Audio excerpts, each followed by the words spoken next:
人哋話打波係一件好痛苦嘅事，但我覺得冇乜嘢咯。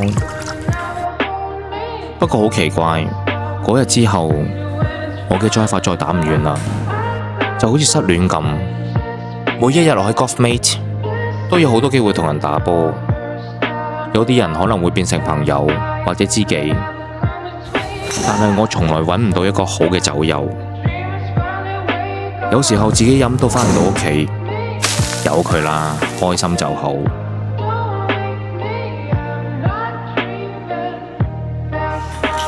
嗰一晚，我又見到嗰條女，我知道我同佢唔會變成一個好嘅波友或者知己，因為好多時候都見到佢喺度，自己打到手都震埋，都唔敢揾佢一齊打波。唔知係咪牛仔嗰杯 Single Malt 嘅原因，我支 Drive 又得返啦。